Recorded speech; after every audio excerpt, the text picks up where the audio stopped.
ချောင်းဆိုးလုံးတဲ့အတွက်အသက်တစ်ချက်နဲ့တစ်ချက်အကြာဟုတ်ဆိုတဲ့အတန်ထွက်နေတဲ့အတွက်ကြောင့်ပဲ whooping cough နာမည်ရလာတာပဲဖြစ်ပါတယ်ဒီနေ့မျှဝေပေးမယ့်အကြောင်းအရာကတော့ရက်တရာချောင်းဆိုးယောဂလို့လူသိများကြတဲ့ကြက်ညာချောင်းဆိုးယောဂပဲဖြစ်ပါတယ်ကျန်းမာရေးဘူးစုတော်တွေကိုမျှဝေတဲ့အခါယောဂအကြောင်းတွေဖြစ်တဲ့အတွက်တချို့နေရာတွေမှာပညာရေးဆိုင်ရာအသုံးအနှုန်းများဖြင့်ရှင်းလင်းတင်ပြဖို့လိုအပ်နေတာဖြစ်တဲ့အတွက်နားလည်ပေးစေလိုပါတယ်ခင်ဗျာကျွန်တော်ကဒေါက်တာဟိမင်းကျော်ပါ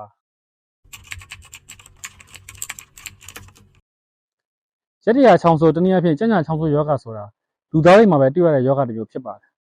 ခရစ်တက္ကရာ1588ခုနှစ်မှာပြည်သစ်ဆရာဝန်ကစတင်ရှာဖွေတွေ့ရှိခဲ့တာဖြစ်ပြီးတော့1906ခုနှစ်မှာပိုးမွေးနိုင်တာဖြစ်ပါတယ်။နူးချီမန်ဘလူးနဲ့ကြည့်တဲ့အခါမှာဆေးဆိုးကြည့်လို့မရတဲ့အတွက် gram negative လို့ခေါ်ပြီးတော့လေကနေတဆင့်ကူးဆက်စေနေတာဖြစ်ပါတယ်။အချီမီလင်းလိုတေးသေးသေးသဏ္ဍာန်ရှိပြီးတော့ဒီဘက်တီးရီးယားလေးဟာအခွန်ရှိတဲ့အတွက်အခြားပိုးမှုတွေထက်ပိုပြီးပြင်းထန်ခြင်းဖြစ်ပါတယ်။သူကလေထဲကနေအမှုန်အမွှားလေးဖြစ်ကူးဆက်နိုင်ပါတယ်။သူ့မှာဘလို့အင်အားတွေပိုင်ဆိုင်ထားလို့လူသားတွေကိုထိခိုက်စေတာပါလေ။ဒီဘက်တီးရီးယားလေးမှာရှိတဲ့သေစေနိုင်လောက်တဲ့ပြင်းထန်တဲ့အကြောင်းအရာတွေကတော့ pertussis toxin, adenylate cyclase toxin, filamentous hemagglutinin, pathogen, fimbriain နဲ့ trichial cytotoxin တို့ပဲဖြစ်ပါတယ်။အဲဒီတော့သူတို့ကလူခန္ဓာကိုယ်ဘယ်လိုအနေနဲ့ပေးရပါလဲကြည့်ကြအောင်ဗျာ။ pertussis လို့ခေါ်တဲ့ဘက်တီးရီးယားလေးဟာလူခန္ဓာကိုယ်ကိုနီးလန်းနှစ်သွဲနဲ့တိုက်ခိုက်ပါတယ်။ပထမနီးလန်းကတော့အသက်ရှူလမ်းကြောင်းကတဆင့်အဆုတ်ထဲဝင်လာတဲ့အခါ cell တွေကို filamentous hemagglutinin လို့ခေါ်တဲ့ protein နဲ့တွဲကပ်လိုက်ပါတယ်။တွဲကပ်ပြီးတာနဲ့ trichial cytotoxin ဆိုတဲ့အစိတ်ထုတ်လုပ်လိုက်ပါတယ်။ဒီအစိတ်ဟာအဆုတ်ထဲမှာရှိတဲ့အမွှေးလေးတွေလှုပ်ရှားမှုရပ်တန့်စေပါတယ်။ဒီအမွှေးလေးတွေကအဆုတ်ထဲမှာရှိနေတဲ့အမှိုက်သရိုက်တွေကိုရှင်းလင်းပေးတာဖြစ်ပါတယ်။အဲ့ဒီအမှိုက်သရိုက်တွေကနေချောင်းဆိုးလိုက်ခြင်းနဲ့ခန္ဓာကိုယ်ပြင်ပကိုစွန့်ထုတ်ခြင်းပဲဖြစ်ပါတယ်။ဒီလိုနဲ့လေထဲကိုဘက်တီးရီးယားများရောက်ရှိသွားပြီးအခြားလူများကိုကူးစက်စေတာဖြစ်ပါတယ်။ဒုတိယနည်းလမ်းကတော့ဒီဘက်တီးရီးယားလေးတွေဟာလူခန္ဓာကိုယ်ရဲ့ခုခံအားစနစ်ကိုပိတ်ပစ်လိုက်တာပဲဖြစ်ပါတယ်။ဒီလိုပိတ်ပစ်လိုက်ခြင်းဖြင့်သူ့ကိုတိုက်ခိုက်မဲ့ခန္ဓာကိုယ်ရဲ့တိုက်ခိုက်ရေးသမားများရဲ့ရန်ကိုရှောင်လွှဲကရှင်သန်နေထိုင်ပြီးတော့လူကိုအနေနဲ့ပေးတာဖြစ်ပါတယ်အချွဲနဲ့အရေးများနဲ့စုဖွဲ့ခြင်းဆိုတဲ့ the catarrh phase ရုတ်တရက်တိုက်ခိုက်ခြင်းနဲ့လက္ခဏာများပေါ်လာခြင်းဆိုတဲ့ the paroxysmal phase အချိန်တော်ကြာဝေဒနာကိုကြံ့ကြံ့ခံပြီးတဲ့အခါမှာပြန်လည်နလန်ထလာခြင်းဆိုတဲ့ the convalescent phase လို့ခေါ်တဲ့အဆင့်၃ဆင့်ရှိပါတယ်အလွယ်အားဖြင့်တော့ early stage stage 1 later stage stage 2နဲ့ recovery stage stage 3လို့ခေါ်ပါတယ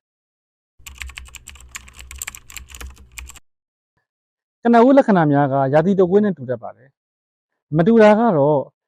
့ရက်သတ္တပတ်တွေလတွေနဲ့ခြီးပြီးကြောင်ချောင်းဆိုးတာဖြစ်ပါတယ်နှာရည်ယိုခြင်းနှာစီးခြင်းချောင်းဆိုးခြင်းဖျားခြင်းတို့ဖြစ်ပါတယ်ဖျားတဲ့အခါမှာများသောအားဖြင့်တော့100 degree Fahrenheit အောက်ရောက်တတ်ပါတယ်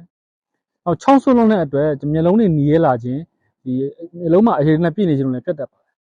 ်ကျွန်တော်ရက်သတ္တပတ်တစ်ပတ်ကနေနှစ်ပတ်ကြာလာတဲ့အခါမှာ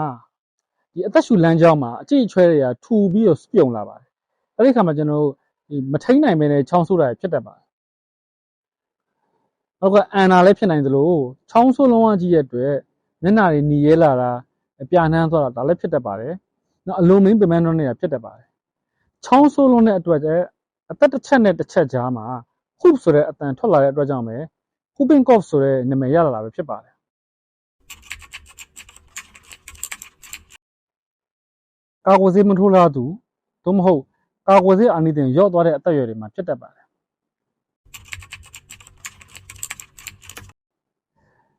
်နောက်ဆက်တွဲဆိုးကျိုးတွေကတော့ချောင်းဆိုးလုံးတဲ့အတွက်နံရိုးတွေအပ်သွားတာနံရိုးမှာသွေးကြည်ဥတာနောက်ကျွန်တော်ဝမ်းမိုက်မှာဥကျွန်းတာဖြစ်တာမျိုးနောက်ချောင်းဆိုးလုံးတဲ့အတွက်မျက်လုံးမှာကျွန်တော်အဖြူရှိတဲ့အပိုင်းမှာ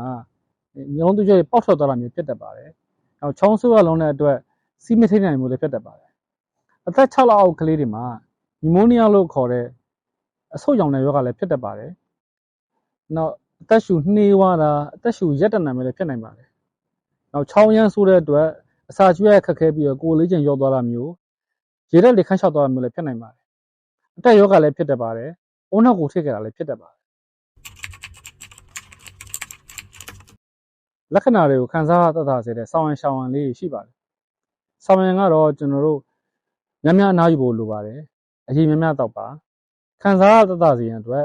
ပါရာစီတမောသို့မဟုတ်အိုင်မြူပရိုဖန်လိုဆေးတောက်သုံးလို့ရပါတယ်ရှောင်းရံကတော့အသက်16နှစ်အောက်ကလေးများကိုပါရာစီတမောအိုင်မြူပရိုဖန်ဒီဆေးတွေကိုတစ်ချိန်တည်းမတိုက်သင့်ပါဘူး ပြီး Best Pro လို့ခေါ်တဲ့ Aspirin ဆေးမျိုးတွေလည်းမတိုက်သင့်ပါဘူးခင်ဗျတက်ကြွနားလေသူတွေနဲ့တိုင်ပင်ဆွေးနွေးခြင်းပြုပဲနဲ့ချောင်းဆုပ်ပြဆေးတွေလည်းမတိုက်သင့်ပါဘူးတုပ်ကွေးတကယ်လို့လက္ခဏာစပြီးတော့6ရက်အကြာကနေပြီးတော့ချောင်းဆုပ်ပြီး3ပတ်ကြာတဲ့အထိကူးစက်နိုင်ပါတယ်ပိုးသက်ဆေးစပြီး2ရက်အတွင်းမူဂျိုကြောင်းကလေးထင်းကြောင်းစာသင်ကြောင်းအလုပ်မတော်တင်ပါဘူးပိုးသက်ဆေးမတောက်ထားဘူးဆိုရင်လည်းလက္ခဏာစပြီး3ပတ်အကြာအထိကူးစက်နိုင်တဲ့အခြေအနေမှာရှိပါတယ်ဘယ်လိုအခြေအနေမှာဆရာဝန်နဲ့တိုင်ပင်ဆွေးနွေးတင်လဲဆိုရင်အရေးပြား6နေမယ်ပါးစပ်တွေစီးကပ်နေမယ်အလုံးမင်းပင်ပန်းတော့နေမယ်နောက်ရေငတ်မယ်နောက်စီးသွားတဲ့အခါစီးသွားနေတဲ့အတွက်အနှီးတို့သေးကန်တို့လဲရတာရောနေလာမယ်ကလေးငယ်များမှာငိုတဲ့အခါမှာမျက်ရည်နေတာမျက်ရည်မထွက်တာ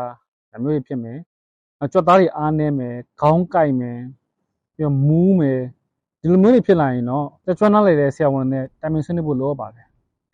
Pertussis bacteria ဟာချောင်းဆိုးတာရက်သက်3ပတ်ကြာရင်အလိုလျောက်တည်ဆုံးသွားတာဖြစ်တဲ့အတွက်3ပတ်အတွင်းမှာပဲပိုးသက်ဆေးကိုတောက်သုံးသင့်ပါတယ်။ယောဂကူးဆက်လွယ်တဲ့အပြင်ပြင်းထန်တဲ့ဝေဒနာကိုခံစားရစေနိုင်တဲ့အတွက်ယောဂဖြစ်သူနဲ့နီးကပ်တဲ့သူတွေကိုကာကွယ်ဖို့လက္ခဏာတွေလျော့ဖို့မက်ခရိုလိုက်အုပ်စုတွေဖြစ်တဲ့ Erythromycin, Clarithromycin, Azithromycin စတဲ့ပိုးသက်ဆေးတွေပေးနိုင်တယ်လို့မျိုးအသက်2နှစ်နဲ့အထက်ကလေးတွေမှာဆိုရင်မက်ခရိုလိုက်အုပ်စုအစားဆပ်ထွင်လိုဆေးမျိုးလည်းပေးနိုင်ပါတယ်။သို့ပေမဲ့ယောက်ျားလေးတွေမှာ GCPD ဓာတ်ရောနေတဲ့အခြေအနေရှိနိုင်တဲ့အတွက်ပိုးသက်ဆေးများကိုတက်ကြွနားလေသူဆရာဝန်များနဲ့တိုင်ပင်ပြီးမှသာသုံးစွဲဖို့အကြံပြုလိုပါတယ်။ပိုးသက်ဆေးတောက်နေတုန်းမှာလည်းတက်တာသွားလို့ဆိုပြီးတော့ဒီဆေးကိုရက်ပစ်လိုက်တာမျိုးမလုပ်ဘဲနဲ့တက်ကြွနားလေတဲ့ဆရာဝန်ညွှန်ကြားတဲ့ပိုးသက်ဆေးတွေကိုရက်ပစ်အောင်ဆက်လက်တောက်သုံးသင့်ပါတယ်။ဒါမှသာဘက်တီးရီးယားများကုန်စင်မှာဖြစ်ပါတယ်။ကျန်းချောင်းဆိုးယောဂမဖြစ်ပွားအောင်ကာကွယ်နိုင်တဲ့အကောင်းဆုံးနည်းကတော့ကာကွယ်ဆေးပဲဖြစ်ပါတယ်။ကာကွယ်ဆေးထိုးလို့ဘေးထွက်အာနိသင်ဖြစ်နိုင်တာလည်းရှိပါတယ်။ဒါပေမဲ့ဒါတွေကအပအိကပဲဖြစ်ပါတယ်။မြန်မာနိုင်ငံမှာတိုးချက်ကာကွယ်ဆေးထိုးနိုင်ရေးစီမံချက်အရအသက်2လ4လ6လနဲ့18လဒီတစ်နှစ်ခွဲတို့မှာထိုးနှံပေးလေးရှိပါတယ်။ဒါပေမဲ့ကာကွယ်ဆေးအာနိသင်ရော့သွားတဲ့အသက်အရွယ်တွေဖြစ်တဲ့4နှစ်က6နှစ်ဒါမှမဟုတ်လဲ17နှစ်တွေမှာအားဖြည့်တဲ့အနေနဲ့ထပ်မံထိုးနှံသင့်ပါတယ်။တစ်ခါမှမထိုးဘူးသူတဲ့အနေနဲ့ကတော့အချိန်မီထိုးနှံသင့်ပါတယ်။ကိုဝန်ဆောင်မျိုးသမီးများအနေနဲ့ကတော့28ပတ်ကနေပြီးတော့36ပတ်ကိုဝန်ဆောင်တာ6လကနေ9လအတွင်းမှာထိုးနှံခြင်းဖြင့်မိခင်ရောကလေးပါကာကွယ်ပြီးသားဖြစ်မှာဖြစ်ပါတယ်။ဒါကြောင့်မို့လို့ရက်တရာချောင်းဆိုးယောဂလိုလူသိများတဲ့ကြံ့ညာချောင်းဆိုးယောဂ Pertussis ယောဂဟာအသက်အရွယ်မြေလူအလုံးကိုပြင်းထန်စွာနာမကျန်းခြင်းဖြစ်စေနိုင်တယ်ဆိုပေမဲ့ကလေးငယ်တွေကတော့အနေအရှိဆုံးဖြစ်ပါတယ်။ကာကွယ်ဆေးထိုးနှံခြင်းကအကောင်းဆုံးကာကွယ်ခြင်းပဲဖြစ်ပါတယ်။ဒါကြောင့်တင်ချရတဲ့သူတွေကိုကြံ့ညာချောင်းဆိုးကာကွယ်ဆေးထိုးပေးထားဖို့မမေ့ပါနဲ့နော်။ဗီဒီယိုဆုံးဖြတ်ကြည့်ပေးတဲ့ကျေးဇူးတင်ပါတယ်။နောက်ပတ်တွေမှာလည်းစိတ်ဝင်စားစရာကျမကြီးအကြောင်းအများမျှဝေပေးသွားမှာဖြစ်ပါတယ်။အားလုံးစိတ်ချမ်းသာခြင်းကိုယ်ချမ်းသာခြင်းနဲ့ပြည့်စုံကြပါစေခင်ဗျာ။